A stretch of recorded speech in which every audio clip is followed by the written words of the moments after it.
Welcome to Escapists Anonymous, the fantasy fiction book club. I'm Dan. And I'm Sam. In this episode, we're concluding our discussions of S.A. Chakraborty's City of Brass. We've completed the final third of the book, and so we should, in theory, have answers to many of our outstanding questions from previous episodes.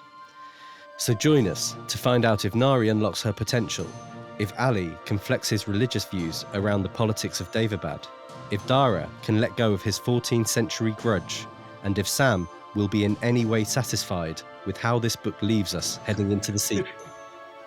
Back to Daevabad we go, one more time.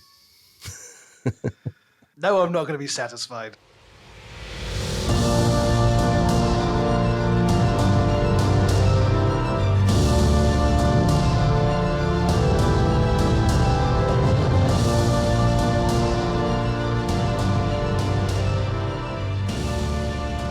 So, we're back. We finished City of Brass. Is this book finished? Well, we ran out of pages. I think that's all we can say. Yeah, I think my intro probably hinted at my initial thought as soon as I read those last few words. This could be the most egregious version of this yet. Like, out of all the books we've read. I imagined like a City of Brass shaped hole in your wall or something. Certainly didn't really feel like an ending. No. There was definitely some sizzle for the next book, but we also need some forms of resolution, and I don't think we got nearly enough. So shall I crack on with the recap? Set out the ways in which this story is in no way done. Go for it. All right. Nahri and Ali are continuing to spend time together, enjoying one another's company, but also questioning each other's lives. Ali is suspicious of Nahri's backstory as a maidservant, while Nahri is confronting Ali about his reluctance to learn Devasti due to his dislike of the Deva. Upon returning to the infirmary, Nahri is delighted to see Dara has returned. Dara claims that he's been prevented from seeing Nahri sooner. Ali informs him that only ill or injured people are allowed to be in the infirmary, so Dara smashes his hand into a glass table to be allowed to stay.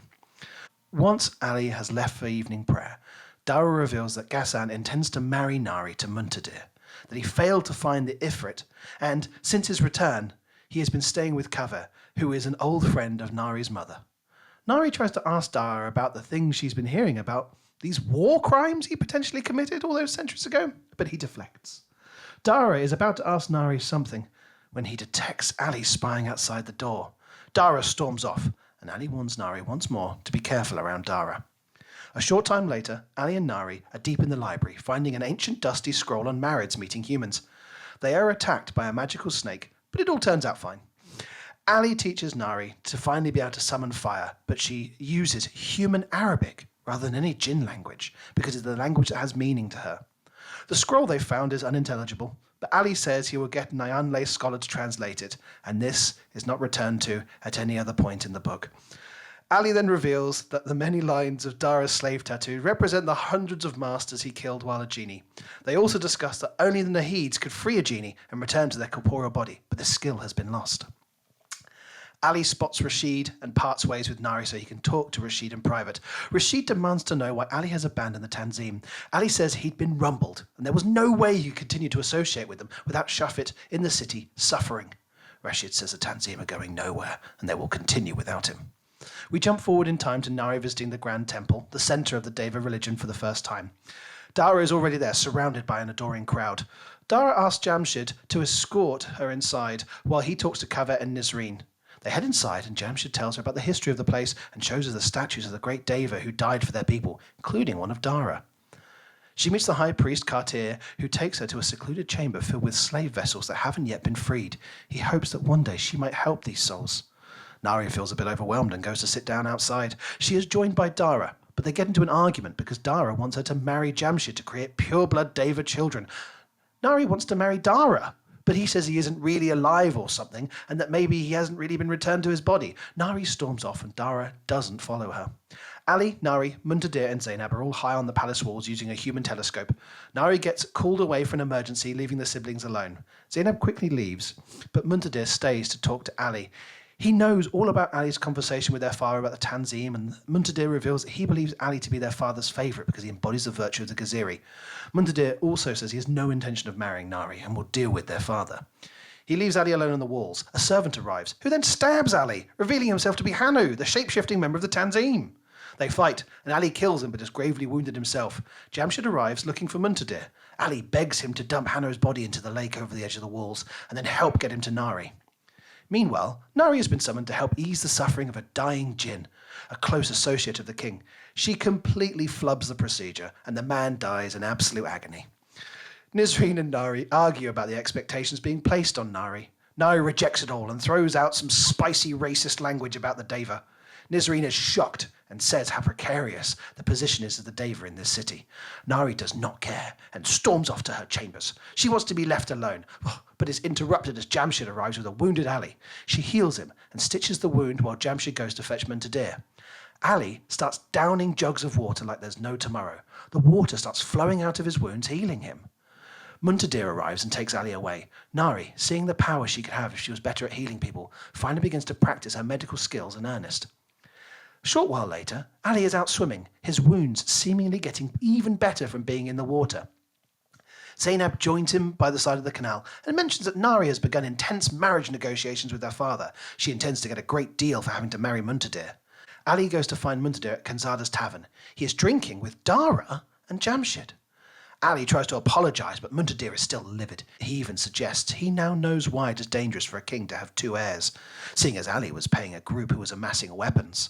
The insinuation is not lost on Ali, who protests, but Muntadir invites Dara and Jamshid into the conversation, looking for another argument.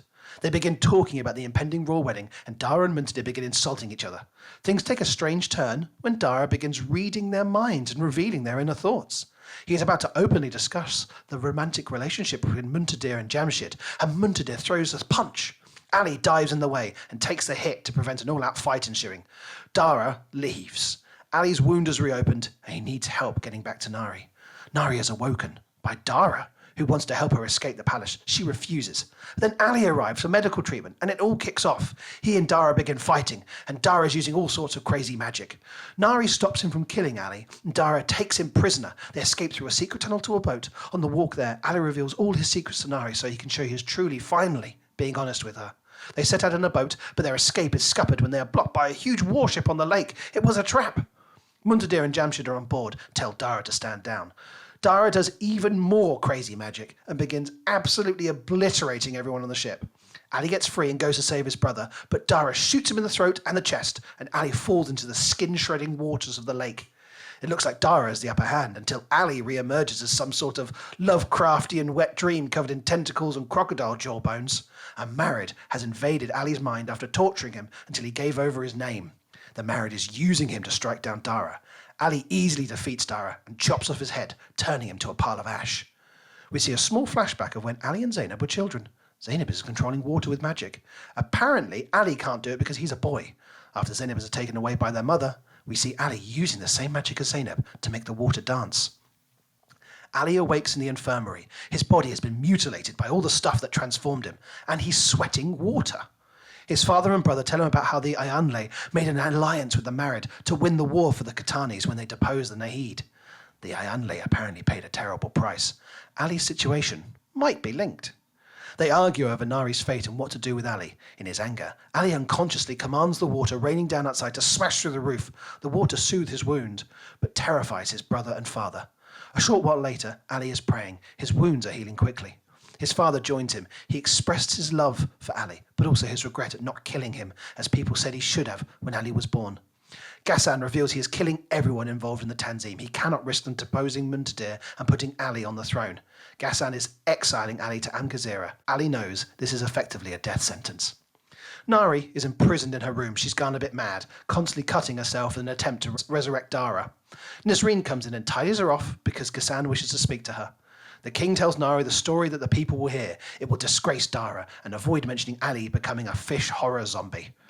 Ghassan finally tells Nahri about the literal genocide that Dara committed and why he is so glad he is dead. Nahri has no room to maneuver and must accept the marriage to Muntadir, a man who now despises her. We jump forward to the signing of the betrothal contract, which will coincide with Nahri's public denouncement of Dara. But as Nahri reads out the concocted narrative, she sees defiance in the face of the Deva. They know she is being forced and they will still support her. She looks back at Ghassan and he realizes that he might have made a mistake. Nahri smiles, knowing she still has a chance to come out on top. In the epilogue, Kaveh is with Jamshid in the infirmary. His son is dying from the wounds inflicted in the battle on the boat. With no one else around, he begins to excise a tattoo from Jamshid's shoulder. As he does so, Jamshid begins to heal. He is also a Nahid, a child of Maniza. Nisreen runs in and stops him. If Jamshid is revealed to be a Nahid, he will surely be killed. She gives Kaveh a ring. It is Dara's relic, and the only chance they have to bring him back. Kaveh says he will take it to Maniza, who we now know to still be alive. Bum, bum, bum. Good recap. Yeah, I was just thinking of the imagery of Ali climbing out of the water, and I had it in my head. Do you remember, was it Davy Jones in the Pirates of the Caribbean movies? Yeah, all the kind of when they're barnacles transformed and stuff. Yeah. That's kind of what I sort of had in my head. Yeah, for me, because it sounds almost like there's no kind of purity of form to it. It is like literally things just went, stuck to him and ripped through him. It's like a really horrible design. Like there's no kind of like logic to where the things are. Like just tentacles like half hanging off him. Like it's a really cool and genuinely terrifying image. Yeah, when that happened as well, I partly felt a bit vindicated. I was like, this is some kind of married magic, I tell you. Yeah. But also, I hadn't seen that coming. When Ali fell into the water, I was like, oh, this could be the big loss at the end of the book. But no. No, that was moments later. Yeah, exactly. No, I don't think...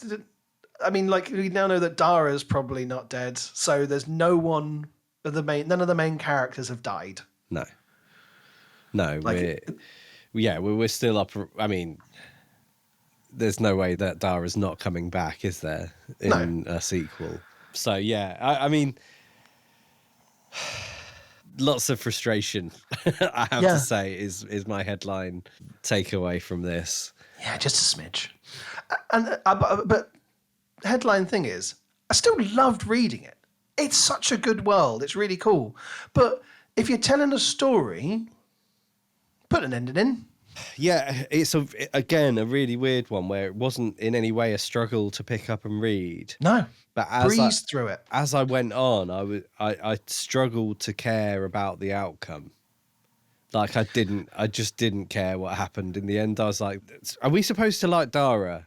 You mean the genocidal maniac? I struggled to see how we could. Even put that aside, the way that he treats Nahri, the lack of agency that he gives her in terms of being allowed to make her own decisions, or what character growth has he gone through? Yeah, like all he's done is he's still a bit of a racist because he prefers it if she actually is pure blood. So he's not got over that. He's not repentant really for any of the stuff that he's done. No, he was like, I still know best. I'm still going to do what's right. He is a villain. We were talking in the last episode. Who do we think the antagonist could be? Oh, it's Dara. Dara is the villain. Like in amongst a sea of other unlikable people. And we talked about, it was probably when we were doing Serpent and the Wings of Night, like sort of in romantic interests and having these like morally grey male love interests. I don't think he's morally grey. He's just a dick. Yeah. I could struggle to find any redeeming... He's arrogant.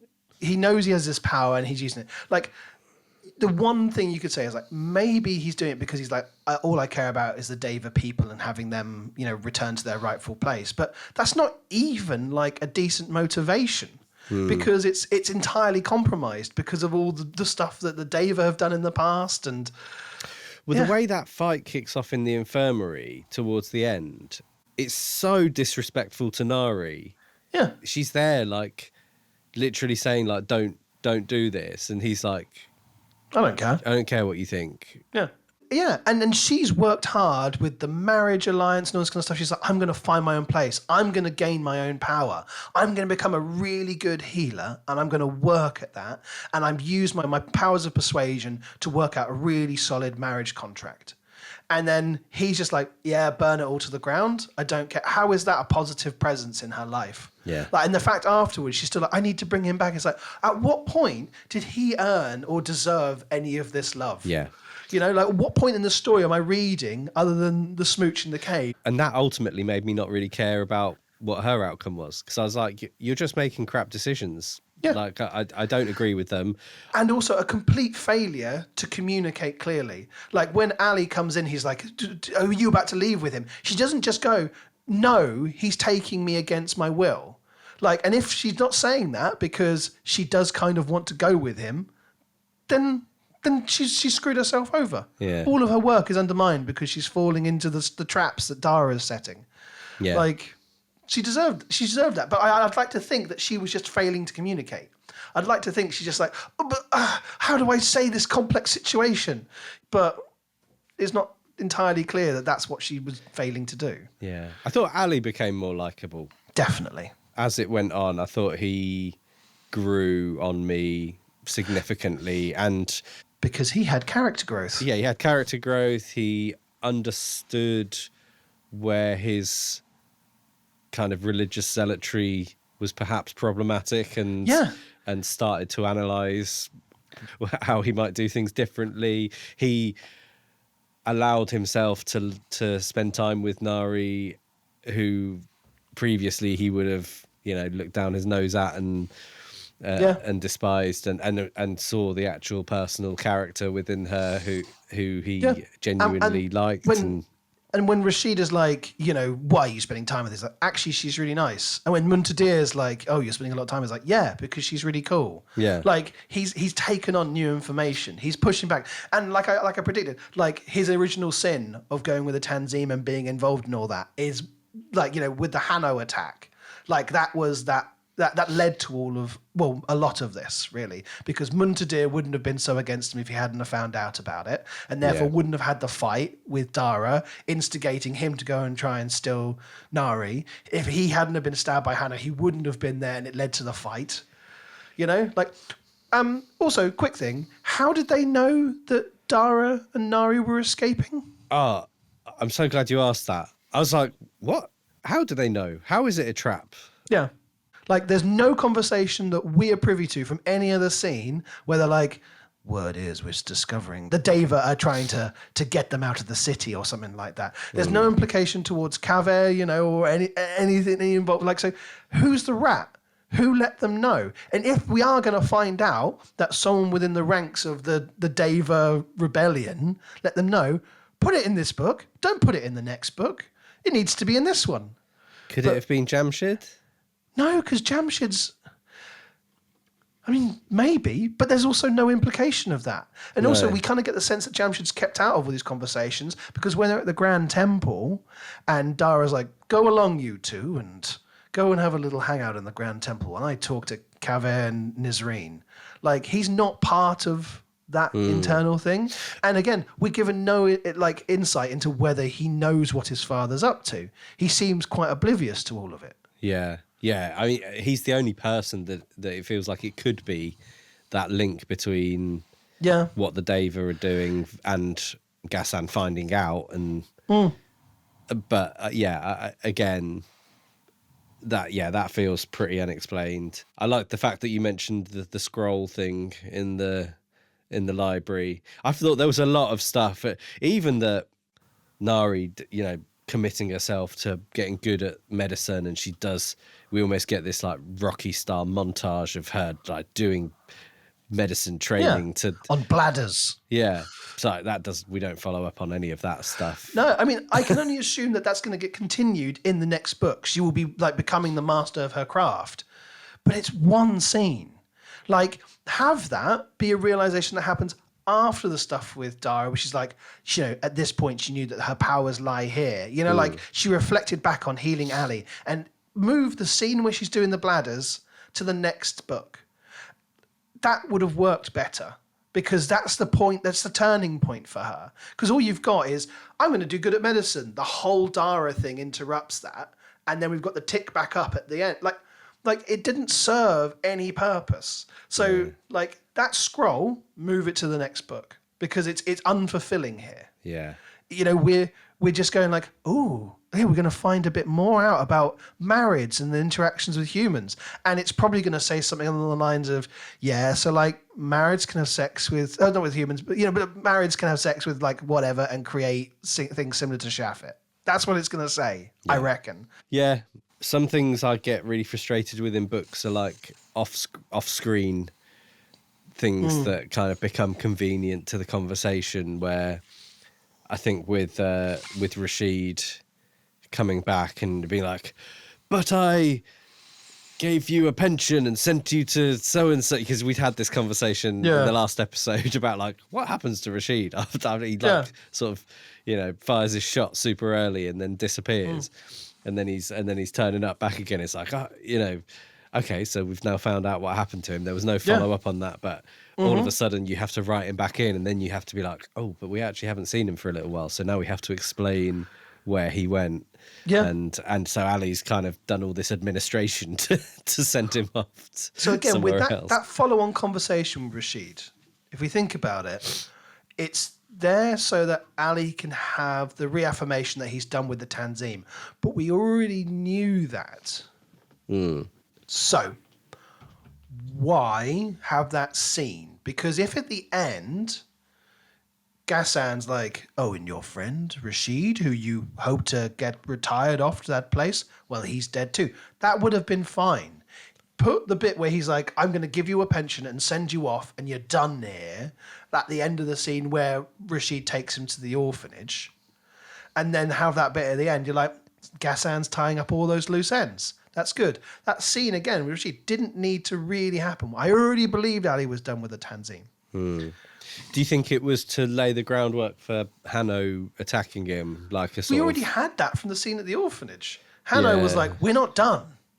And if Hanno had been at that scene rather than Rashid, that would have been better. Yeah, that's like him trying to bust into his first attempt to be like, I need to speak to you. Something terrible has happened. How dare you melt all those children? Just something like that. Have Hanno being the instigator of that next scene where Ali has a chance, even in front of maybe family, to be like, I cast you out, get out of here, kind of thing. And then they're like, oh, he's really done with, this is great, he's really done with the Tanzim. And then so when Hanno comes back, it's not just like, remember me from 250 pages ago? Well, stabby. Yeah, I think to zoom out, I've been thinking, lots of fantasy, you get either kind of character-led books or stories, or you get like plot-led stories. And I think like one of the problems with this is like I can't figure out what it was supposed to be. And it's weird because it felt like quite a long-ish book, not like it'd been kind of super compressed in. Like, how many pages was the it's 520 odd. So 520 pages. Like, you should be able to get quite a lot of character development into that. I wonder whether, because I think the other side of this is, whilst the world building felt interesting, also at times it felt like really, really complicated. You had to go back and, like, for me, like an audiobook, I'd have to like go back and re-listen to sections of it to make sure I'd understood which faction hate which other faction, and why do they hate them, and what's going on here, and all of that stuff. So I feel like it was trying to almost do like three things in that space of time, which is like have these complex characters that, they're not all good or all bad or whatever. Then you're having this super complex world building. And then I don't know whether the plot was like fully mapped. There was a structure to the plot, but it upended character development. Dara couldn't grow as a character because he needed to do this stuff at the end, right? If he'd have had any realization of what he was doing, or questioned even his hatred of the Katani family, then it would have seemed even crazier. So, and that's all, again, the reason why he left in the middle portion of the book, it's pure plot, not because the character makes sense. So when you're asking about whether it's character or plot driven, for me, this is plot driven because the characters have to act against how I believe they would based on what we've been told about them in order to service the plot. So here's a very small thing. You know, at the end of like the main book, where she turns around and smiles at Ghassan, Yeah. and she's like, because she always smiled at her marks. Is that something that we knew? Is that from the first chapter? No, okay, so I made a note about this because there's like one, maybe two other points, and it happens towards the end of the book where she's like, remember, Ali is your mark. He's not your friend, he's your mark. Because, of course, Ali doesn't really stop becoming friends with her until well into the second half of the book. Yeah. And then she starts saying that. It's like, if you'd have approached the city saying like, I'm going to con my way in. That's my plan. These are all just my marks. If you've been saying that from the moment you interacted with them, and this was a recurrent theme, then that's fine. But you don't, even when you're back in Cairo, talk about your marks in the same way. Like, yeah, you've got the guys who come because they're scared and they need like a thing, but like, you don't really think about the women doing the exorcism as your marks. What Nahri should have been was an embittered woman, rejected by the city that she grew up in, who saw her as an outsider, right? Everyone is a mark to her because she's never been treated nice before. They don't do that. Like S.A. Chakraborty softens that so that when she comes and arrives at Daevabad, and she doesn't instantly go, I'm just going to con my way into his family. Of course, like, I don't even know if I'm a Nahid, but I'll tell you what, I'm going to make him believe it, and I'm going to get to the top. Like, have that be her motivation. And then as she learns who Ali is, she's like, oh, man, I'm really struggling. These guys are supposed to be my marks, but I'm seeing them more as my friends. Like, there's glimpses of, I think, another version of this book where that was more the plot. And they were like, no, if Nahri's going to be the main character, you have to make her more likable. And I don't blame her, because most of the characters in this book are incredibly unlikable. So you had to have a couple of them. But I think in some ways, like, it made her less likable. Like, I didn't find her believable, ultimately. I think actually what you're saying would have felt like a believable character from the off. I feel like she's too optimistic for the world that she's in some ways. And for the life that she's had. Yeah. And so she needs to be more of like a gritty survivor. And yeah, I totally agree with what you say. It annoys me when books end with some sort of pithy line like that, where you're like, hold on, is this something that we've been setting up for that I haven't noticed throughout? Like, she always smiled at her marks. It's like, if that had been a line in like the first chapter, like multiple times, like, Nahri always smiled at her marks, blah, blah, blah, blah, blah. You know, she goes to do the, what's it called? The Tsar. And she met with the view. She always smiled at her marks. You know, like, make it a thing. And also, like, you know, she's been told by Dara when she meets the guitarists how horrible they are. You smile at them then, but then she doesn't. She's kind of like all kind of sassy and rude. Yeah. You know, it's just like, you're not putting on this persona of someone who's trying to con people. You're looking like, I'm the reluctant messiah. And she's far too emotions on her sleeve as well to redo, you know, like the way she quits after like one attempt at everything and runs off in a huff, like when she can't click her fingers and summon fire, she's like, oh, I'm rubbish, I give up. And Ali actually says, like, are you serious? Like, you had one attempt. Yeah. And you've decided this is something you can't do. But at least then that's at least a character within the world going like, yeah, what you're doing is stupid. That's fine. I think that's good when he calls her out. Like, you know, but again, she wanted to ingratiate herself into this court. You know, she's like, this is my home now. If that was the story she was going to go with, she should have really just thrown herself in whole hog to all that training. You know, like, this is my way of surviving.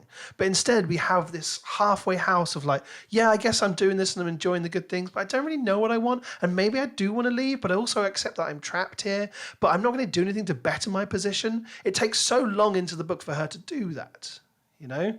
And it's only instigated by the fact that Dara tries to marry her to Jamshid, who he knows is potentially her brother. Oh, God. Yeah. Does he know? Well, he's been talking to Kaveh and Nizreen, right? Yeah. And they know Jamshid's secret. And then he goes and says, well, you should marry him. And also explains why it is, because it's the other Nahid bloodline. He wants the purest blood Nahid. So we're getting into a blooming, Egyptian pharaoh inbreeding stock. And it's like, is that what you want? Again, is this why Dara's a good guy we should like? He's like, yeah, I'm going to trick you into inbreeding. I'm a Yeah. great guy. Yeah. It's weird though, isn't it? Like the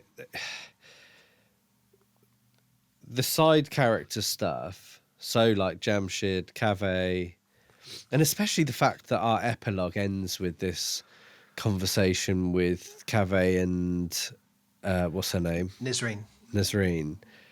I'm like, I just don't feel like we had enough of Kaveh in the whole story to warrant that whole, like, oh, it turns out all along he's been on Nari's side. And I wanted to believe that Kaveh had like mixed loyalties. Like Ghassan's given him everything and all this power. His son is a member of the Royal Guard. They've really integrated themselves into the modern society, unlike a lot of Davers who keep themselves separate. I didn't want to kind of believe it was only so that he could, betray the king. I thought he really does want to see the city run well. His son is part of all of this organization and is oblivious to what's going on. Like, I kind of wanted him to be like, yes, I do want the David to succeed, but I want it to be done through legitimate methods. And that just runs counter to Ali. So I like that like, as much as Kaveh was a kind of like, oh, yes, your highness, he was still had noble intentions. Because when the people who explain to Ali, it's like, yeah, of course he's scared, because the moment you get into power, you're going to absolutely wreck the Deva. It's like, yeah, I understand Kaveh's motivation. But like you say, when we get this thing revealed at the end, it's like, how much of a traitor are you? Are you hoping that one day you can bring everything back together? Or is it actually just like, you just want to burn the whole thing to the ground? I don't know what you want anymore. And I kind of excused it because it's the epilogue. Like, and that's just offering some proper sizzle for the next book. Like, Maniz's alive, Jamshid's also a Nahid. And if anything, Jamshid getting a bigger role in the next book is good, because he is one of the few characters that I liked. I'm like, good. I really hope that he comes along and says to Nari, you're a punk, you've got a bad attitude, like, I now know who I am. He might have it revealed to him. He still seems, like he doesn't know. But just something where he can offer a model of like a better way of doing this.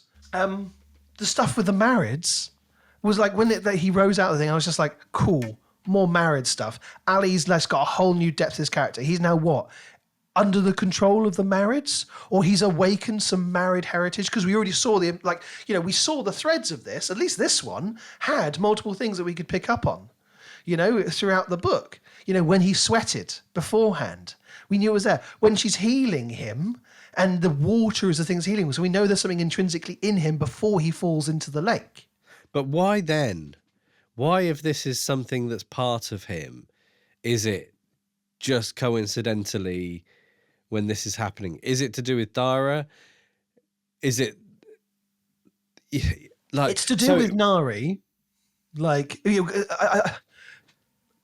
right. Carry on. Sorry.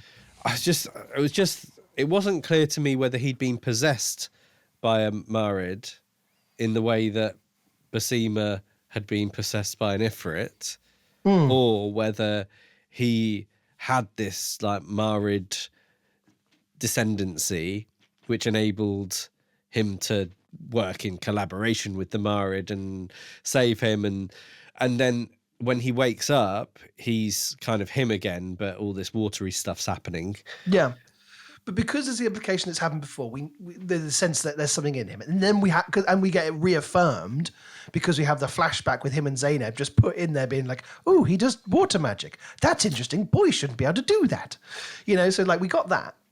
And yeah, like, but wouldn't it be really cool, like in a nice kind of like link is, when the Ifrit, like, or kind of pinning down Nari, and they're like, oh yes, you look beyond it, but you can see the Deva or whatever it is. Like, what if the married was like why isn't my water destroying you? Why aren't you instantly dead? Oh, wait, now I see it. Yet it's hidden well, but I can see the married within you.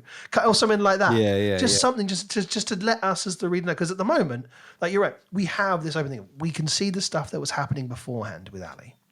We know he fell into the water, but the mechanics of that falling into the water, him dying, but not instantly. Is he dying slower than the average person who gets thrown into the lake? Shot in the throat. Well, yeah, and of course, he's already got that stuff going on. So is the water healing him when he falls into the water because that's why he doesn't die? Or is it the married possession? There's so many options there, and I just narrow it down. I still thought it was really cool, but I'm left not knowing what the mechanics of this are in relation to the earlier stuff. And again, sure, there are 2 more books for me to read, but the events happening in this one. You could put more information in now for me so that I found this book more satisfying. Yeah. Yeah, I agree. So I guess we're touching on our sort of closing questions that we do at the end of a book. Yeah.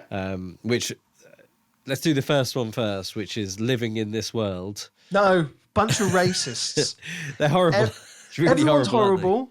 For all the magic and mysticism of this world that really intrigues me and the structure of all the different tribes and stuff, I want to view that from afar or read in a history book. I don't want to step into it because everyone, with the exception of possibly Jamshid, is an absolute arsehole brimming with bigotry.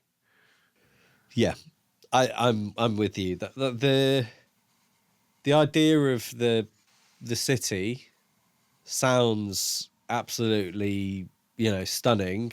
I might have liked a little bit more of that kind of moment, really, where they arrived in the city and the brass walls and stuff came into view while they were on that boat and stuff. I felt like that was done actually quite quickly.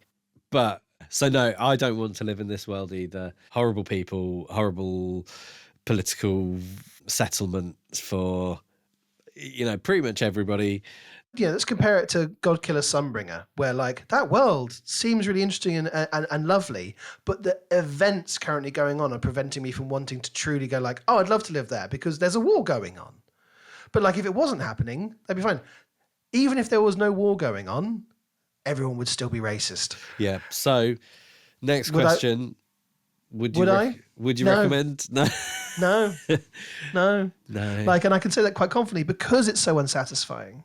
Because as much as in my mind, I might go and read the other 2 books, but I will do so resentfully because I want the answers.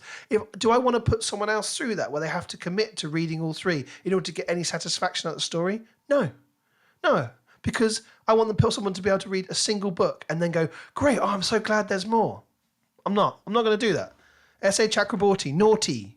No, I agree. I would not recommend this. I feel like it was trying to bridge some divide between people that like romantasy stuff, young adult, and a sort of high fantasy world building type thing.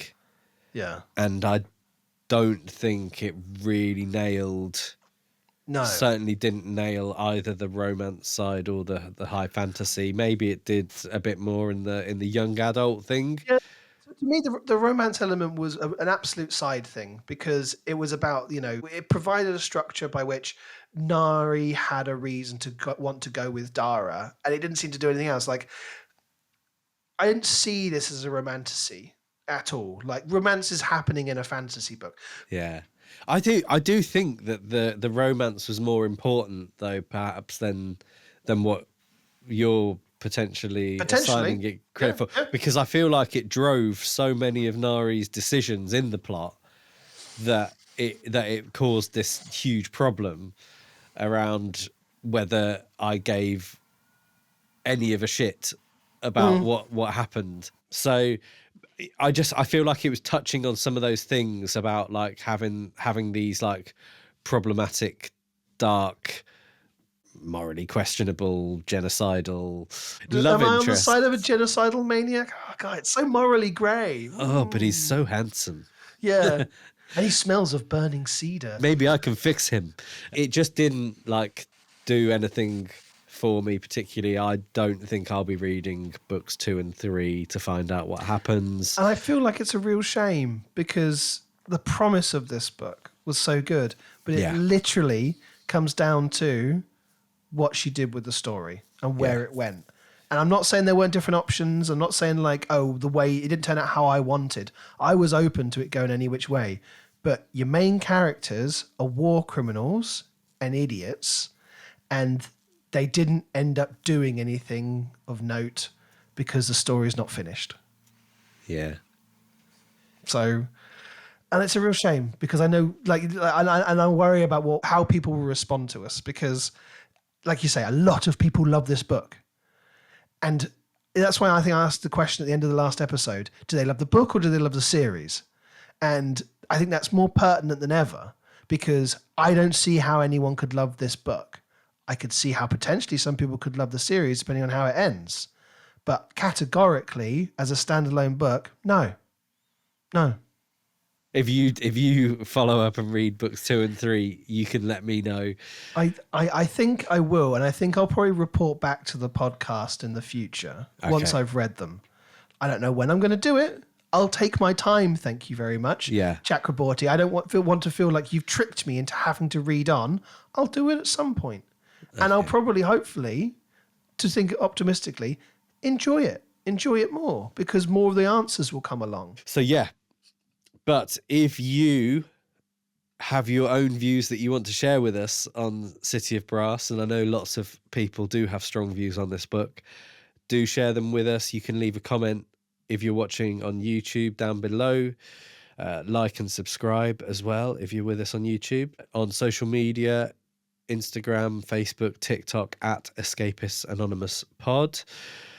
Drop us a message or a comment and we'd love to hear what you think. And if you listen on a platform that allows you to, if you could leave us a rating and a review, that helps us out. So do feel free to do that. And thanks for joining us.